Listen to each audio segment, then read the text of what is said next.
Alhamdulillahi ala ni'amihi fi hadha syahri sahri Rajab alladhi ja'alana minal muslimin al-kamilin wa amarna bittiba'i sabilil mu'minin.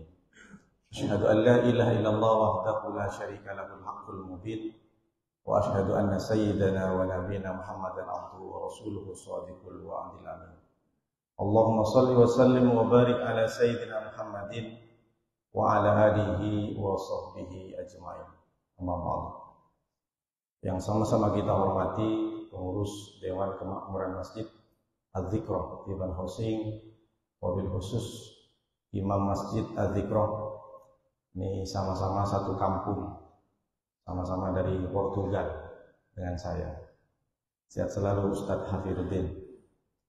Ada juga Ustadz Agus, abang lupa pula namanya, tokoh Ibnu Sina. 5 tahun ke depan, 10 tahun ke depan jadi ketua Stai Ibnu Sina. Amin. Para pengurus, para bapak ibu, para masyaikh, para kiai, para ustadz, para asatidz, para tokoh masyarakat, Pak RT, Pak RW, para sesepuh, orang tua saya tak hafal semua namanya. Yang besar tadi mau gelar, yang kecil tak disebut nama, insya Allah. Yang hadir pada kajian subuh kali ini dimuliakan oleh Allah Subhanahu wa taala. Bersyukur kita kepada Allah dengan ucapan alhamdulillah, wa salawat kita kepada Rasulullah dengan ucapan Allahumma sholli ala sayyidina Muhammad wa ala ali sayyidina Muhammad. Bapak Ibu, apa kabarnya semuanya? Sehat. Badan sehat. Pikiran sehat. Dompet sehat. Ibu-ibu. Masya Allah. Kenapa saya tanya seperti itu? Sebentar lagi kita sudah Ramadan. Jaga kesehatan. Mudah-mudahan kita lebih berkualitas lagi menyambut Ramadan dan melaksanakan ibadah Ramadan. Kita bersyukur dengan nikmat sehat ini karena kata Nabi, nikmatani maghbunun fihima katsirun minan nas, as-sihat wal faragh. Ada 2 nikmat yang manusia itu tertipu dengan nikmat ini. Maksudnya tertipu, dia lalai, tidak menikmati kesehatan itu. Kok tak menikmati Pak Ustadz? Iya, sehatnya itu tidak berkualitas karena tidak digunakan untuk beribadah kepada Allah full. Bukan berarti tak beribadah. Karena banyak orang, ibu-ibu terutama, kenapa ibu tak mengaji, Bu? Aduh, lagi sakit Pak Ustadz. Pas ketika sehat, udah sehat Bu, tak ngaji Bu. Jaga cucu Pak Ustadz. Ada alasannya. Ingat ya, ibu-ibu, nenek-nenek itu tidak diciptakan oleh Allah untuk menjaga cucu. Maka siapapun di antara kita yang masih muda, jangan terbiasa menitipkan anak ke nenek. Kalau anak dititipkan ke nenek, dia akan menjadi manja. Apa tuh manja Pak Ustaz? Mandi jarang. Karena kalau diasuh sama nenek, anak ini akan menjadi manja sehingga dia mengikat tali sepatu pun tak bisa. Karena kalau sama nenek ini, kalau sama orang tua, jangan main HP, jangan main HP. Tapi kalau sama nenek, main HP. Daripada pening nenek ini. Maka kalau yang punya uang banyak, punya rezeki banyak, panggillah babysitter. Seorang nenek kita itu yang sudah umur 60-70 tahun ke atas, dia adalah waktu yang matang untuk beribadah kepada Allah. Boleh jadi waktu mudanya tak sempatlah hatam Quran, maka berikan kesempatan kepada nenek dan kakek kita. Jangan disibukkan dengan anak kita. Tapi bukan berarti habis ini nenek langsung dilempar pula cucunya. Nenek tidak diciptakan untuk menjaga cucu. Enggak juga seperti itu. Ini gara-gara ceramah Ustaz Nuruddin, nenek-nenek banyak menolak cucunya untuk digendong. Nah, itu betul juga. Karena sehat itu akan bisa kita nikmati ketika kita sakit. Sehat itu akan dirasakan ketika sakit. Kalau kita, mudah-mudahan sehat semuanya. Kalau kita sudah agak ngidu-ngidu sedikit, demam, maka terasa nikmat itu. Iya ya, waktu aku kemarin bisa jalan ke mall itu luar biasa. Hari ini aku tak bisa keluar karena badan demam, asam urat, asam lambung, asam pedas, macam-macam. Semua keluar. Itulah kata orang irama, kalau sudah tiada baru terasa. Sehat itu akan kita rasakan berharga sekali, berkualitas sekali, kalau kita sedang sakit. Nah itu, maka jangan sampai tertipu. Makanya yang sudah resiko tinggi, macam saya ini udah 40 ke atas, jangan terlalu banyak makan santan. Karena di Batam nih semua serba santan. Apa itu namanya? Martabak pakai santan, roti jalan pakai santan, semua santan. Cendol pun pakai santan. Ada dulu dosen saya, jangan saya kalau jadi wali kota akan saya tebang semua kelapa-kelapa ini. Kenapa Pak? Ini gara-gara ini orang banyak stroke, banyak kolesterol. Jangan salahkan pohon kelapa. Ini sebagai pengantar saja bahwa Bapak Ibu yang hadir pada subuh kali ini berarti tidak tertipu dengan kesehatannya. Masih menyempatkan sampai di Masjid Al-Dhikrah untuk melaksanakan dan mengikuti kajian subuh. Bapak Ibu yang dimuliakan oleh Allah Subhanahu wa taala, pada kajian kali ini Pak Agus sudah berpesan menitip temanya. Berdakwah dalam politik, berpolitik dalam dakwah. Agak berat, masalahnya tahun politik juga. Jadi kenapa agak berat Pak Ustadz? Karena semua kita ini tidak semuanya memilih paslon 04, 05, 06. Saya tak sebutkan paslon 1, 2, 3, bahaya. Saya sebut aja 4 kok, 4, 5, 6. Karena alhamdulillah hari ini kita tidak ada terjadi kaos atau chaos. Mudah-mudahan kita mendapatkan pemimpin yang sesuai dengan keinginan kita, bukan sesuai keinginan orang. Karena kita sendiri yang masuk. Berdakwah dalam politik, berpolitik dalam dakwah. Tentu kalau kita berbicara masalah dakwah, Ustadz Nuruddin ini bukan berdakwah, tapi mubaligh, menyampaikan. Berdakwah itu mengajak. Dulu saya waktu di pondok pesantren, kebetulan ponakan dari kiai saya yang ada di profil Facebook saya, dia memang ketua jemaat tabligh. Jadi saya tuh sekitar 3-4 tahun menjadi pengurus jemaat tabligh. Saya dulu pernah khuruj fisabilillah di Temboro. Nah, saya berpikir dakwah itu seperti jemaat tabligh, betul mengajak, ngetok pintu. Assalamualaikum. Nanti ada kajian subuh, nanti ada berjemaah. Bapak Ibu mohon datang ke masjid. Karena dakwah itu diambil kata da'ayat, mengajak. Kalau Nuruddin nih mubaligh, makanya persatuan mubaligh Batam. Bukan persatuan dai Batam. Nah, itulah hebatnya di Batam. Jadi saya nih mubaligh, menyampaikan ilmu. Yang mengajak itu siapa saja. Kata Rasulullah, "Fa wallahi, demi Allah, la ayyahdiyaka rajulan wahidan khairul laka min humrin na'am." Demi Allah, kata Rasulullah, seandainya kamu mengajak satu orang dapat hidayah karena ajakanmu, maka itu lebih baik daripada engkau memiliki onta yang merah. Pak Agus mengajak Ustadz Hafir misalkan, bukan jadi imam di sini, ayo datang ke masjid. Setelah disampaikan oleh Pak Agus, datang saja di masjid, maka Pak Agus nih pahalanya lebih baik daripada dia memiliki onta merah.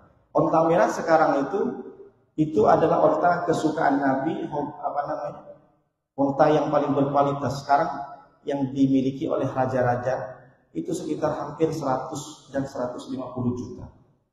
Berarti kalau diukur dengan sekarang, kita ngajak orang berjemaah, kemudian orang itu datang berjemaah, maka kita yang mengajak dapat pahala lebih utama daripada 150 juta. Coba bayangkan. Bukan kata saya, kata Nabi. Makanya saya bilang berdakwah. Berdakwah dengan mubaligh beda. Saya nih menyampaikan seperti ini kan belum tentu semuanya. Bapak Ibu, oh ya saya ikut Nuruddin, tidak. Tergantung nanti bagaimana aplikasinya. Tapi orang yang ngajak, menyampaikan undangan, nge-share video, bikin bannernya, bikin flyernya Pak Agus, lalu terketuk. Maka yang mengetik, kemudian yang nge-share di WA, kemudian juga yang ngedit di flyernya, dia dapat pahala. Nah, itu luar biasa. Ibu-ibu juga begitu ketika majelis taklim. Biasa ibu-ibu kalau ngajak, jeng bonsai, ayo dong kajian sore. Ada ustadz ini. Siapa ustadznya? Ustadz biasa, enggak mau lah, tak terkenal. Tapi kalau ibu bisa mengajak yang lain datang juga, maka sama dengan bahasa seperti ini. Nah, ini ada dua hal yang berbeda. Berdakwah dalam politik, berpolitik dalam dakwah. Politik itu bahasa Arabnya as-siyasah. Insya Allah mungkin Ibnu Sina sudah ada. Fakultas Syariah sudah ada. Belum. Di UIN, di Malang ada Fakultas Syariah. Syu'bah jurusannya itu syu'bah. Ada namanya jinayah siasah. Jadi politik bahasa Arabnya as-siyasah. Jinayah siyasah itu artinya jurusan pidana atau perdata politik. Berarti politik ini bagian dari ajaran Islam. Maka kalau ada orang yang alergi dengan politik, sesungguhnya dia tidak paham dengan Islam. Makanya ada kitab namanya Fikih As-Siyasah, fikih politik. Kalau yang kita tahu ada fikih muamalah. Kalau dalam kampus itu disebut dengan ekonomi syariah, fikih muamalah. Ada kitab yang dikarang oleh Imam Mawardi Al-Hafiz. Beliau julukannya adalah Al-Hafiz. Kalau julukan Al-Hafiz itu berarti hafal 300,000 hadis. Ada 300.000 sampai 400.000 hadis. Kalau sekarang imam kan imam masjid. Kalau imam itu bahasa Indonesianya kan kiai. Kalau ustadz bahasanya itu doktor. Kalau di Timur Tengah itu doktor, itu ustadz di sana bahasanya. Kalau di Batam ustadz itu dapat insentif 3 bulan. Tapi kalau di Timur Tengah itu doktor. Jadi berbeda bahasanya. Makanya Imam Syafi'i, Imam Hambali, Imam Maliki, Imam Hanafi itu Kiai Syafi'i. Kalau sekarang kita menyebutnya Kiai. Nah, Imam Mawardi ini wafat 450 Hijriah. Beliau mengarang kitab Al-Ahkam As-Sultaniyah. Di dalam kitab itu berisi tentang bagaimana cara mengangkat pemimpin, memilih pemimpin, kemudian bagaimana cara menurunkan pemimpin. Artinya apa? Politik ini bagian dari Islam. Jadi kalau ada, Pak Ustadz mohon maaf saya tidak berpolitik. Maksudnya tidak berpolitik praktis. Karena dia tidak caleg. Karena dia tidak mencalonkan wali kota di bawah. Iya betul. Tapi kita tak bisa lepas dengan politik. Gimana tuh Pak Ustadz? Makanya jangan sampai kita membuat sebuah doa. Allahumma inni a'udzubika minas siyasah. Wa man sasa, wa yasusu, wa sais, wa masusu. Apa itu Pak Ustaz? Nah, itu bahasa politik. Saya berlindung dari politik, dari orang-orang yang mengerjakan politik, dari orang yang berpolitik, dari orang yang melancarkan politiknya, dan dari orang yang berpolitisi, menjadi politisi. Itu bahasa Arab. Nah, itu tak betul. Kenapa? Karena kita dalam Islam ini bukan hanya sholat, bukan hanya zakat, bukan hanya umrah, selesai. Tidak. Karena kehidupan kita di Indonesia ini kita ngurus KTP, kita ngurus pajak, kita ngurus BPKB memperpanjang STNK, maka itu bagian dari politik. Maka ketika ada orang tak setuju, kenapa di Indonesia ini tol ini harus bayar? Harusnya gratis dong. Ini harus negara yang bayar. Ya bagaimana dirimu dulu menyetujui dengan paslon ini, dengan caleg ini? Kan berarti Anda sudah menyetujui. Mereka sudah menawarkan program-program. Lalu ketika mereka sudah menjadi wakil kita, menjadi pemimpin kita, lalu protes. Nah maka kalau protes tak bisa kita di bawah ini. Makanya ada istilah berdakwah dalam politik, berpolitik dalam dakwah. Bagaimana maksudnya? Kalau berdakwah dalam politik berarti dia orang yang duduk di parlemen. Kalau Anda tidak setuju dengan amandemen ini, kalau Anda tidak setuju dengan undang-undang ini, maka bertarunglah di parlemen. Sama dengan Ustadz Nuruddin. Teriak saya di sini. Innamal khamru wal maisiru wal ansar wal azlam rijsun min amali syaitan fajtanibuhu la'allakum tuflihun. Sesungguhnya khamr, judi, ansar, berkorban hewan untuk berhala, wal azlam, mengundi nasib, rijsun min amali syaitan. Ini adalah pekerjaan perbuatan najis dari setan. Fajtanibuhu, maka jauhilah kalian. La'allakum tuflihun. Engkau akan menjadi orang yang beruntung. Al-Maidah ayat 90.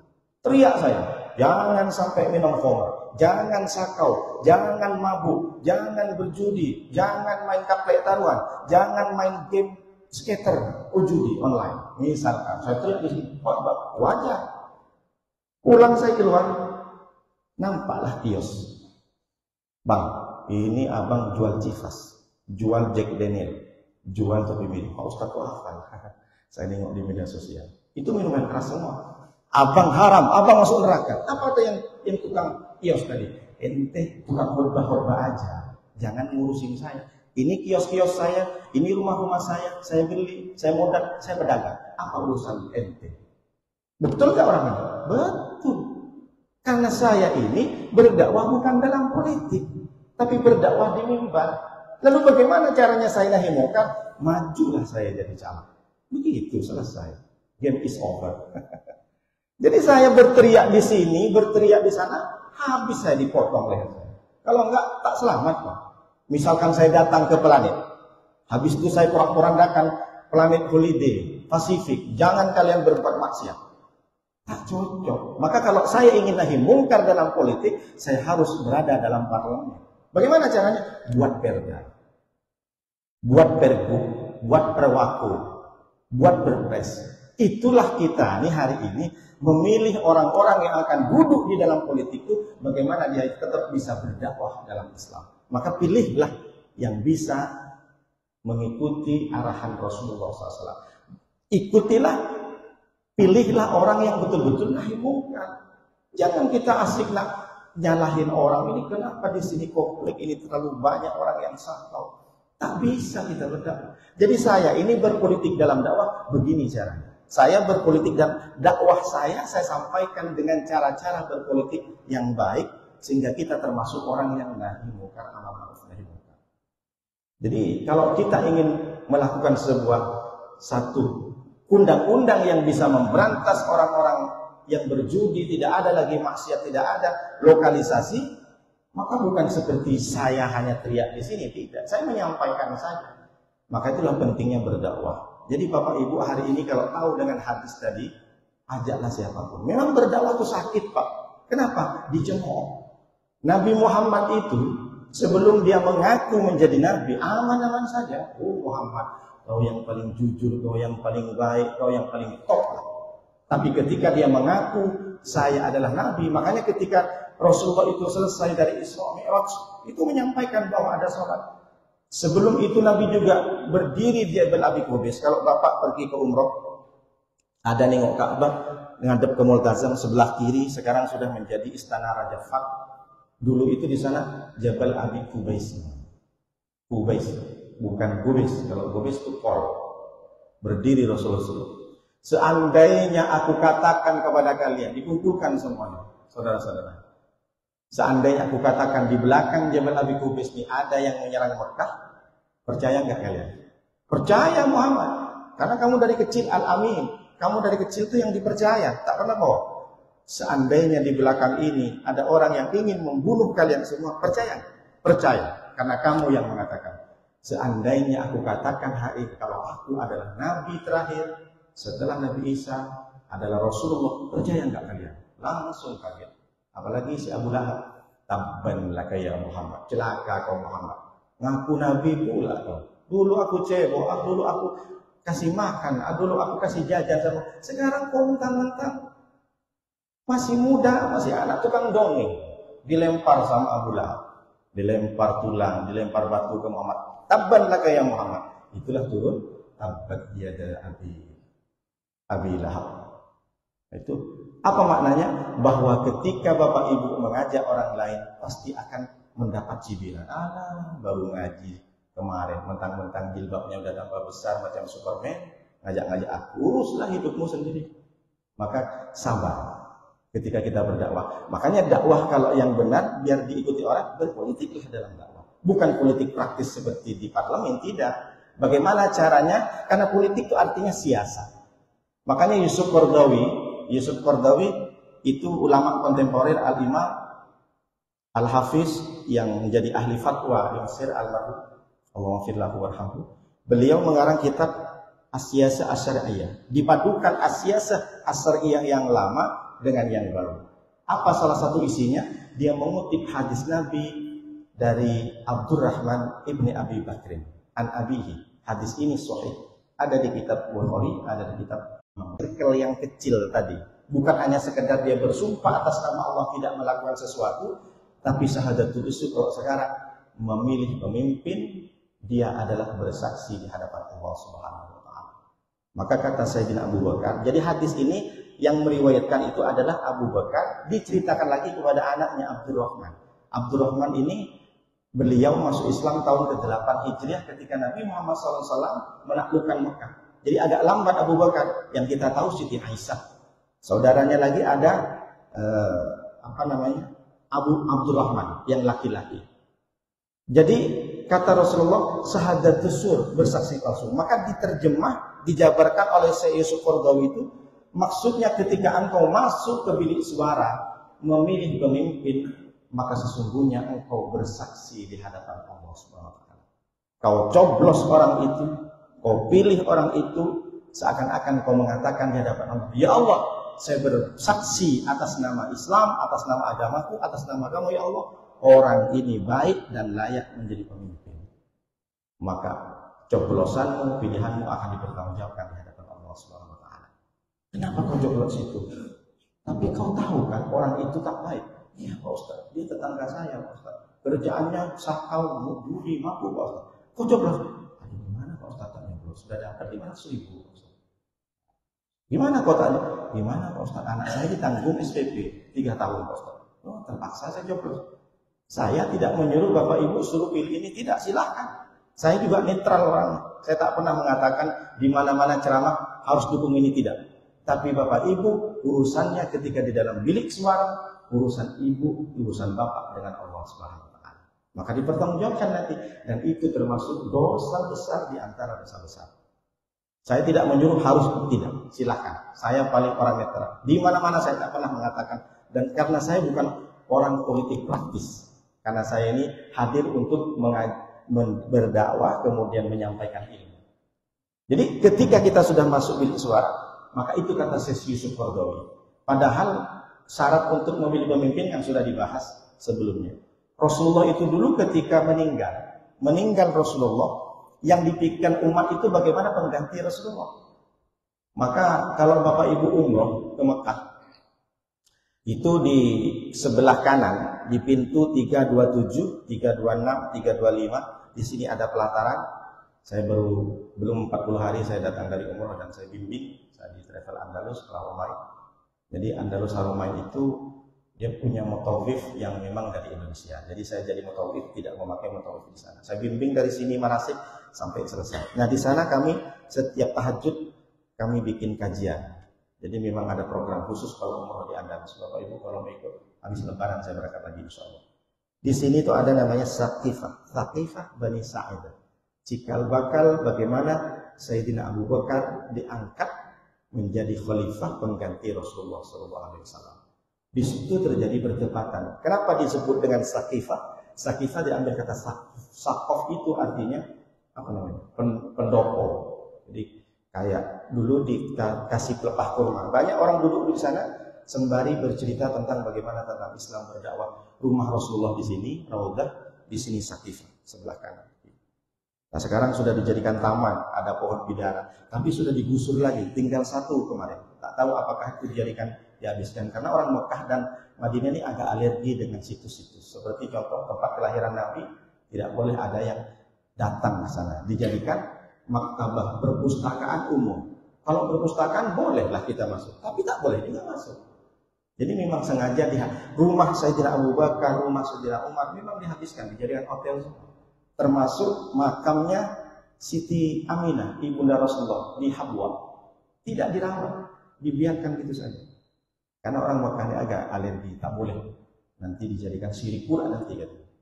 Karena beliau kan haluannya ke Imam Hambali, tidak boleh ke makam, tidak boleh. Makanya kalau sempat tahu orang itu ini tumpah darahnya kelahiran Rasulullah, itu kan sakral itu.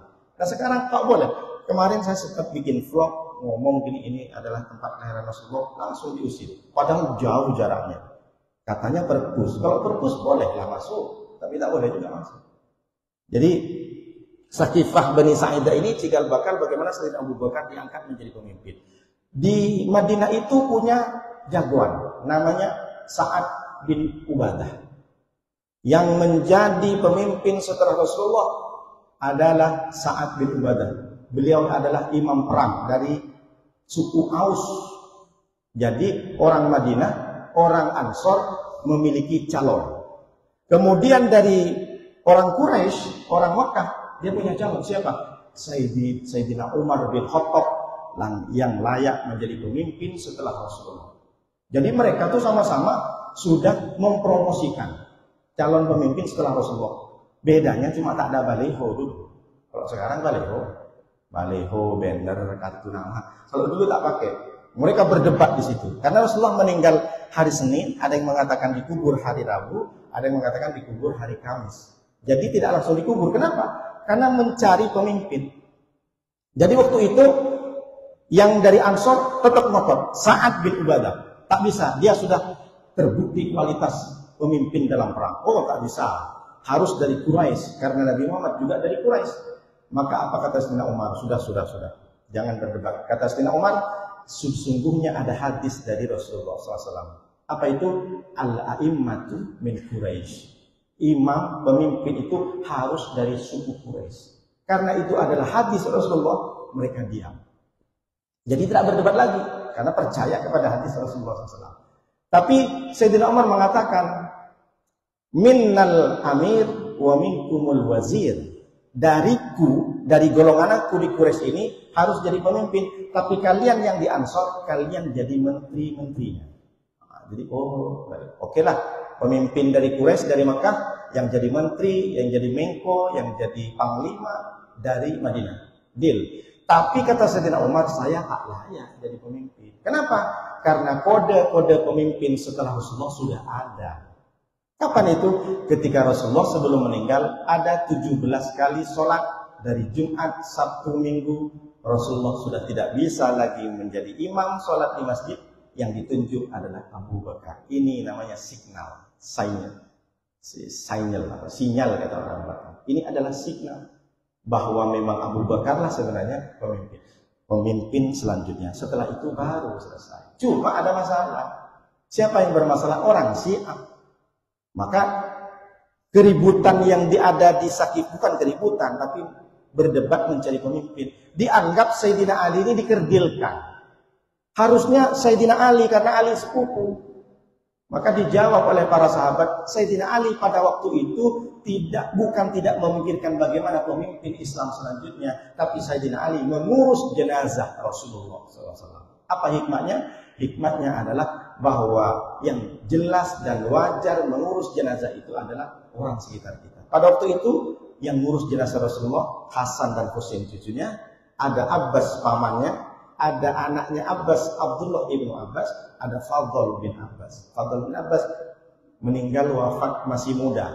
Jadi tak sempat, beda dengan Sayyidina Abdullah ibnu Abbas. Kalau Abdullah ibnu Abbas meninggal tahun umur 71.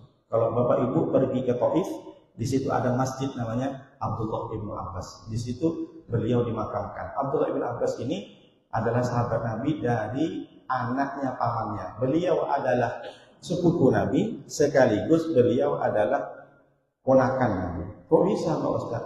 Karena mamanya dari Abdullah ibnu Abbas, istri dari Sayyidina Abbas, itu punya kakak, namanya Maimunah. Maimunah dinikahin oleh Rasulullah. Jadi punya dua cabang Abdullah ibnu Abbas. Pertama status dia menjadi sepupu, yang kedua jalurnya karena dia ponakan, karena bibi kandung dia dinikahin oleh Rasulullah. Maka Abdullah ibn Abbas dari masa kecilnya sudah setiap hari keluar masuk ke kamar Rasulullah. Jadi tahu. Makanya dia dijulukin Hibrul Ummah. Karena dia pernah didoakan oleh Nabi, Allahumma faqih fiddin wa ta'wilihi. Ya Allah, berikan pemahaman kepada Abdullah ibn Abbas dan tafsir Al-Quran. Di umur 10 tahun didudukkan oleh Sayyidina Umar di kursi. Silahkan Abdullah, kamu duduk di situ. Apa maknanya? Di umur 10 sampai 14 tahun Abdullah ibn Abbas ini memberikan tausiah. Itu apa hikmahnya? Kata Sayyidina Umar, al-alimu kabiru walau kana shaghira. Orang yang berilmu itu besar dalam Islam, meskipun dia anak kecil. Itulah kalau di Batam ada anak kecil yang hafal Quran, silahkan jadi imam. Jangan meremehkan orang berilmu. Masih kecil, masih bocil, ngapain ceramah-ceramah. Kalau dia bagus, makanya disebut dengan Hibrul Ummah, tintanya umat. Karena setiap ada masalah tentang tafsir Al-Quran, Abdullah ibn Abbas dengan detail dia bercerita apa yang dimaksud dengan ayat-ayat ini. Makanya tafsir yang paling kuno, tafsir Al-Quran namanya tafsir Abdullah ibn Abbas. Ada muridnya namanya Mujahid, ada Ikrimah dan lain sebagainya. Dia bercerita tentang tafsir Abdullah. Jadi apa maknanya? Orang Syiah mengkerdilkan Sayyidina Ali bahwa memang sengaja Abu Bakar, Omar waktu itu dia sengaja berpolitik yang politik tidak baik. sehingga Ali yang seharusnya dia menjadi pemimpin Nabi disabotase, disleding. Padahal tidak seperti itu. Makanya ketika Sayyidina Abu Bakar sudah jadi khalifah, apa kata Sayyidina Ali? Alayya 'ala sam'i wa ta'ah. Aku tetap mendengar dan taat siapa yang menjadi pemimpin. Jadi ibu-ibu kalau ada yang meninggal, yang layak mengurus jenazah itu saudara-saudara dan kerabatnya. Ini contoh dari Sayyidina Ali. Jadi dalam Islam ini jangan dianggap kita itu alergi dengan politik. Maka ketika ada orang yang tidak bicara politik, berarti dia, kalau ada orang tak suka dengan politik, berarti dia orangnya anti nasionalisme. Tidak. The founding father, bapak kita dulu, yang telah bagaimana juga mempunyai kontribusi kepada negara ini, adalah ulama-ulama. Ada Kiai Haji Wahid Hasyim, ada Kiai Haji Ahmad Dahlan, ada Kiai Haji Hashim Asy'ari. Beliau adalah the founding father yang menemukan atau yang menggagas tentang amandemen undang-undang negara ini adalah ulama-ulama. Jadi jangan sampai kita, tak pantas Pak Ustadz, kami ini bukan politisi berbicara politik. Silahkan berpolitik, silahkan memberikan pencerahan kepada masyarakat, tapi bukan berarti harus menjadi seperti caleg, tidak. Kalau bukan posisinya, statusnya caleg. Kenapa? Karena dalam agama, ada sebuah agama yang tak mau politik, tapi ternyata di dalamnya ada politik. Apa itu Pak Ustaz? Katolik, saudara-saudara kita yang di Katolik. Di mana itu? Di Vatikan. Vatikan itu negara kecil di dalam negara Italia. Ternyata mereka memang tidak bicara politik, tapi mereka punya kepala negara. Siapa kepala negaranya? Paus Fransiskus. Nama aslinya dia itu dari Argentina, Jogro Berbeklio, kurang paham, kurang hafal. Sebelumnya adalah Paus Yohanes Paulus kedua. Sekarang adalah Paus Fransiskus. Dia itu adalah presiden di Vatikan. Tapi memang tidak berbicara politik. Kenapa? Karena sistem demokrasinya tidak seperti kita. Ada pemilihan senator, ada pemilihan DPD tidak. Jadi dalam agama yang menganut tak mau berbicara politik, ternyata di dalamnya ada unsur politiknya. Kenapa? Karena pemilihan kepala negara itu juga ada semacam musyawarah dulu. Ada agama lain saudara kita juga, Buddha, Siddhartha Gautama. Di mana itu Pak Ustaz? Di Tibet. Pemimpin keempat kepala negaranya itu adalah Dalai Lama. Keempat. Tapi tahun 1950 sudah dijajah oleh RRC, Republik Rakyat Cina, maka Tibet sudah tidak ada. Dulu sempat kabur. Dalai Lama ini adalah pemimpin dari Buddha. Di dalamnya tidak bicara politik, sama sekali tidak ada undang-undang. Tapi di situ meskipun sekarang dijadikan provinsi, di situ pernah menjadi sebuah negara dan ada presiden yang dipilih. Ini bukti bahwa meskipun dia tidak mengakui dengan politik, tapi di dalamnya sistemnya menggunakan politik. Apa politik? Siasat. Bagaimana cara mengangkat dia sebagai kepala negara. Jadi politik ini siasat. Siasat bukan siasat yang licik, tidak. Jadi jangan sampai kalau kita dibilang saya alergi, saya ini tak bicara politik Pak Ustaz, berarti saya ini anti. Tidak. Apa maknanya? Bahwa ketika kita berbicara politik dan tak mau dengan politik itu, maka hapus saja di fakultas syariah yang namanya di jinayah siasat itu. Berarti tak betul itu profesor-profesor membuat sebuah fakultas syariah yang syubhahnya jurusannya adalah jinayah siasat. Lalu bagaimana? Apa yang mesti kita lakukan? Tentu kita punya cara dan punya adab dalam memilih orang-orang yang mewakili kita. Salah satunya apa? Jangan hanya gara-gara politik persaudaraan kita pecah. Karena persaudaraan kita adalah ukhuwah Islamiyah, ukhuwah wataniyah, ukhuwah basyariyah. Jangan karena beda golongan, beda partai, beda koalisi, beda pilihan, lalu kita akan bentrok. Itu yang perlu dijaga. Boleh berpolitik, tapi jangan sampai kita memecah belah persatuan. Karena itu termasuk tanda manisnya iman. Apa kata Rasulullah? Ayyuhibbal mar'ah la yuhibbuhu illa lillah. Mencintai saudaramu, mencintai tetanggamu, mencintai orang-orang sekitarmu, haruslah diniatin karena mencintai karena Allah. Kenapa? Karena sekarang banyak orang cinta, berteman, berakrab dengan mereka, tidak disadari dengan Allah. Didasari dengan apa? Karena tidak sama seragamnya. Itu bukan teman saya Pak Ustaz. Kenapa Bu? Itu seragamnya pink Pak Ustaz. Saya seragamnya hijau, bukan teman saya Pak Ustaz. Kenapa Ibu? Kenapa Bapak tidak berteman? Dulu berteman, sudah beda pilihan kami Pak Ustaz. Berarti kami sudah bukan teman. Nah itulah kenapa ada pepatah, menang banyak berkawan, kalah akan menemukan sahabat sejati. Kalau Bapak Ibu pengen tahu di mana tetangga dan sahabat yang betul-betul cinta karena Allah, ketika ibu dalam keadaan terjepit, dapat musibah, sakit, bangkrut, banyak hutang, sesungguhnya Allah ingin menunjukkan kepada Bapak Ibu siapa teman dan sahabat sejati Bapak Ibu. Saya nih Nuruddin di Facebook, temannya berapa? Hampir 5.000 Pak Ustaz. Terus banyak yang like setiap hari, mantap. Tapi ketika saya demam, siapa yang datang? Apakah teman di Facebook 5.000 itu datang semua ke tempat saya? Tidak ada. Yang ada istri, yang ada suami. Maka ibu-ibu, rawatlah suami, jangan terlalu banyak begini sama suami. Takut suami bosan juga. Sampai ada kawan saya itu di HP-nya, ini siapa Pak? Security syariah Pak Ustaz. Kok bisa begitu? Tiap hari merepet sama saya Pak Ustaz. Saya kalau berangkat kerja itu Pak Ustaz asik nak di video call. Bukan telepon lagi, video call Pak Ustaz. Tak percaya. Ibu-ibu jangan terlalu nekan sama suami. Ini di mana? Ini loh di parkiran aku, di parkiran ini. Mana parkiran itu? Bukan parkiran kantor tapi di bawah. Ibu jangan terlalu nekan, boleh jadi yang ibu telepon itu HP ke satu. HP kedua dan ketiga ada di jok motor. Itu bukan bapak-bapak di sini, bapak di sinetron. Apa maknanya? Bahwa ketika kita sudah lumpuh mungkin, sudah tua, siapa yang paling pertama yang menolong kita? Adalah istri dan suami. Maka rawat, jangan pernah hianati hubungan keluarga yang harmonis. Dan kembali kepada yang tadi, jangan gara-gara politik sampai pecah. Satu RT, satu RW karena beda pilihan. Seperti yang sudah lalu-lalu. Disekat, dikasih tembok.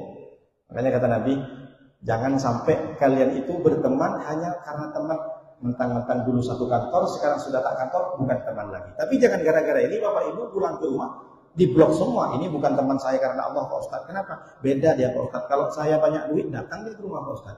Kalau saya banyak hutang, tak ada dia Pak Ustaz. Itulah yang terjadi kepada Nabi Muhammad SAW. Ketika menaklukkan Mekah, semua mengaku, Muhammad, kamu adalah saudaraku yang baik, kamu adalah saudaraku yang mulia. Begitulah orang biasanya, bukan di sini. Kalau orang sudah sukses pulang kampung diakuin, oh kamu dulu waktu kecil aku gendong, katanya. Entah siapa lah orang. Tapi ketika banyak hutang kita, bangkrut kita, musibah, tak ada yang datang. Satu pun tak ada yang datang. Makanya ketika kita sudah jatuh dan musibah, kita akan bisa menemukan sahabat sejati. Ini kadang beda. Ada orang itu berteman itu sudahlah tahu temannya itu jatuh, bangkrut, malah ditakut-takutin. Bang, aku akhir-akhir ini stres. Kenapa? Aku banyak hutang. Kenapa? Kemarin sudah datang rentenir ini. Stres aku bang. Kemarin tuh si Anu ada juga dia banyak hutang, langsung mati dia tadi, langsung stroke. Orang ditakut-takutin. Tak betul. Bang, helmku hilang di Nagoyahin. Kemana? Kemarin itu waktu belanja hilang. Kemarin tuh si Anu hilang helmnya, kepalanya pun hilang juga. Sudahlah jatuh tertimpa tangga. Sudahlah tak bisa bantu ke orang yang kena musibah, ditakut-takutin pula orang musibah. Ini tak betul. Maka hari ini kita sedikit saya kupas. Nanti kalau memang ada pertanyaan dipersilahkan. Bahwa kalau kita ingin berdakwah dalam politik, kita mesti harus menjadi orang yang ada di parlemen, yang bisa membuat undang-undang. Yang kedua, berpolitik dalam dakwah. Dalam dakwah Nuruddin sampaikan bagaimana caranya memilih pemimpin, bagaimana caranya yang betul untuk bisa membangun negeri ini menjadi baldatun thayyibatun wa rabbun ghafur. Mudah-mudahan kita mendapat orang-orang yang bisa sesuai dengan kita. Apapun pilihan kita itu adalah pilihan Bapak Ibu. Bapak Ibu akan dipertanggungjawabkan. Tangan Bapak Ibu, mata, hati, innas sam'a wal basara wal fuada kullu ulaika kana anhu mas'ula. Sesungguhnya pendengaran, sesungguhnya mata, sesungguhnya fuad, hati ini semuanya akan dipertanggungjawabkan di hadapan Allah SWT. Silahkan, mudah-mudahan kita menjadi orang-orang yang amanah, yang jelas sesuai dengan apa ketentuan dari Rasulullah. Saya tak perlu ajarkan karena Bapak Ibu tahu semua. Tidak ada yang salah. Yang pasti kita harus menyampaikan di demokrasi sebentar lagi pemilihan ini harus kita sumbangsih untuk memilih pemimpin itu yang baik dan amanah serta adil dan tahu dengan apa yang disadari. Maka kita jangan terlalu fanatik lagi nanti ketika sudah memilih orang ini tapi kebijakannya tak sesuai dengan kita. Jangan salahkan pemilih, yang salahkan kita juga karena kita juga ikut andil. Makanya saya pun takjub ketika di Mekah itu bermacam-macam belokan jalan itu bagus semua, tol-tol, terowongan, tak ada yang bayar. Kalau di Indonesia, sekali masuk tol, bayar. Terus marah, kenapa tol ini harus bayar? Harusnya tol ini dibayarkan negara. Kamu kan juga ikut andil dulu ketika merumuskan sebuah undang-undang dari terkecil di bilik suara. Maka penentuan kita itu menentukan sejarah, menentukan 5 menit, menentukan kepada 5 tahun ke depan siapa yang kita pilih. Silahkan pilih sesuai hati nurani. Mau 04, mau 05, mau 06. Saya tak sebut nomornya. Nanti dikira mendukung. Itu saja mungkin saya sampaikan Bapak Ibu. Mudah-mudahan bisa bermanfaat. Kalaupun memang ada pertanyaan, dipersilakan.